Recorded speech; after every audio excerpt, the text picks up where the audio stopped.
Yo, what's up everyone? Welcome back to another one of Kieran reaction videos. Today we're reacting to Top 10 Facts, Part 1. Let's get it. Can anybody out there hear me? Hear me? And storing 4-digit numbers as only 2 digits. This made the year 2000 indistinguishable from the year 1900. So when clocks around the world went from 1999 to the year 2000, they got a little confused. The reason I bring this up is that in 2038 something similar will happen. For example, if I bring up my old iPhone 3G and I try to set the date further into the future, let's say 2039, it's grayed out. I can't. The same thing happens with my DSLR camera. I can't go past 2037. So what's going on here? Well, many systems today display and keep track of time using something called Unix time. It's basically a 32-bit number that keeps track of time by simply counting every second since the 1st of January 1970. However, because it's only a 32-bit number, it will eventually reach its maximum value. This will happen on the 19th of January 2038 at exactly 3:14:07.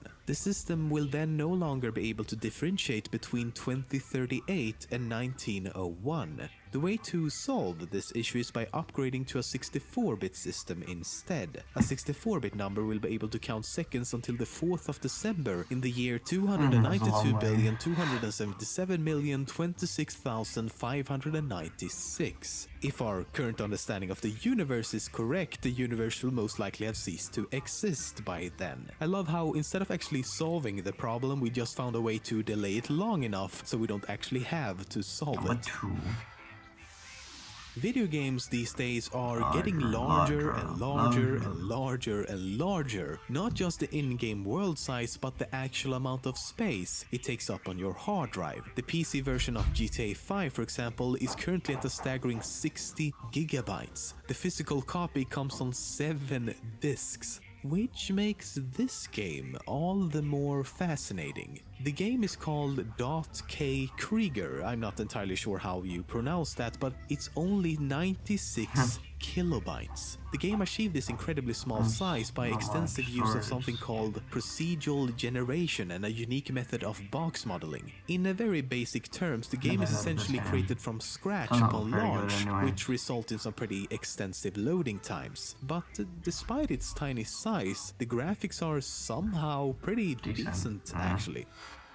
For 96. North Korea have their very own operating system called Red Star OS. It's a Linux-based system and version 2.0 looked like this, a weird clone of Windows XP. For version 3.0 they decided to go for a Mac OS X clone instead. Now the question is, who is gonna use it? Seriously, this is North Korea at night. It's really kinda sad. They also have their very own web browser called Nine, and it's a clone of an old version of Firefox. But I doubt any sane person in the country that actually have access to a computer would dare to even use it. You see, it doesn't actually connect to the internet. Instead, it connects to the country's intranet, called Kwangmyong, with its own mail service, social network, news outlet, among other things. Basically, you won't have access to the internet, but rather the best net.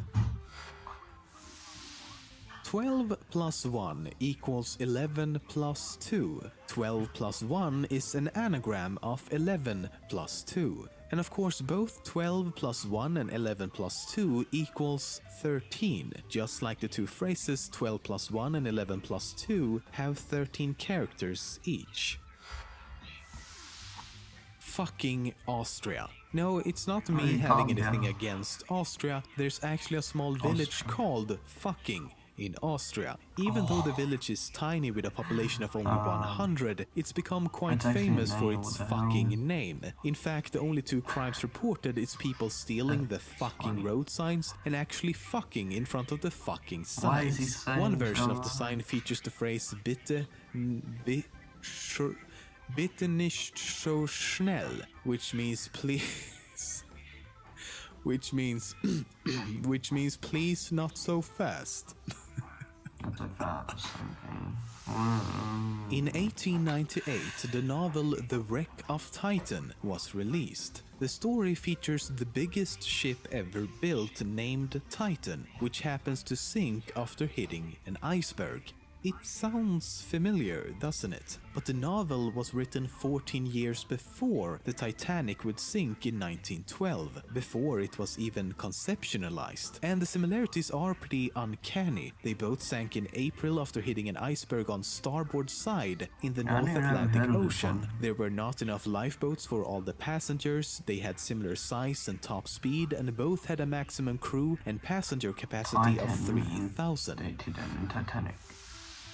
As a Russian citizen, you can declare your ethnicity as more or less anything you want, real or not. That is what the Constitution of Russia actually states, so people have chosen fictional things such as Jedi and Hobbit as their official ethnicity. Personally, I identify as an attack helicopter. Have you ever looked up at a clear blue sky and then suddenly you start to see small white dots seemingly floating around inside your eyes? It looks a little something like this and usually only appear for a few short seconds. If you haven't, it may sound extremely bizarre, but it's something called the blue-field entoptic phenomenon, or simply blue sky sprites. What you're seeing is actually white blood cells inside your eyes. Blue light from the sky is absorbed by red blood cells, but not white, and thus they appear as these mysterious bright dots. I haven't seen that before. How do you describe a person with a below average intelligence without sounding disrespectful? Today, intellectual disability is the official term you should use if you want to be politically correct, at least in the US. But not long ago, it was completely fine to use terms like retarded or mental retardation. But over time, these terms became seen as offensive as they were more often used to specifically offend and insult a person. In a similar fashion, words like idiot, imbecile, and moron were actual medical terms used to classify your IQ level. So if you had, say, an IQ of 65, it would be a completely correct medical term to say that you are a moron. In the Bay of Bengal, there's an island called the North Sentinel Island. What's fascinating about this place are the people who live here. They are called the Sentinelese people and are among the last tribes on the planet left almost completely untouched by the outside world. Several attempts has been made to contact the tribe, but the group has violently rejected each and every one of these attempts. The Sentinelese maintain a hunter-gatherer type society, and it's very likely that they have not even learned how to produce or control fire. They are the most isolated group of humans in the world and have existed for more than 60,000 years. A society frozen in time, oblivious to the evolution and progress of mankind.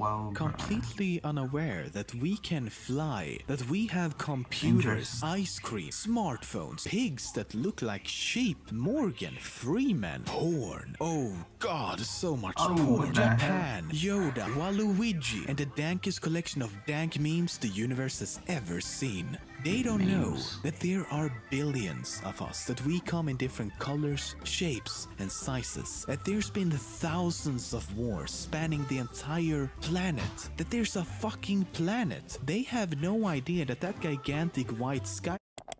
Well, thanks for watching everyone. If you enjoyed the video, please like and subscribe. And please turn on notifications.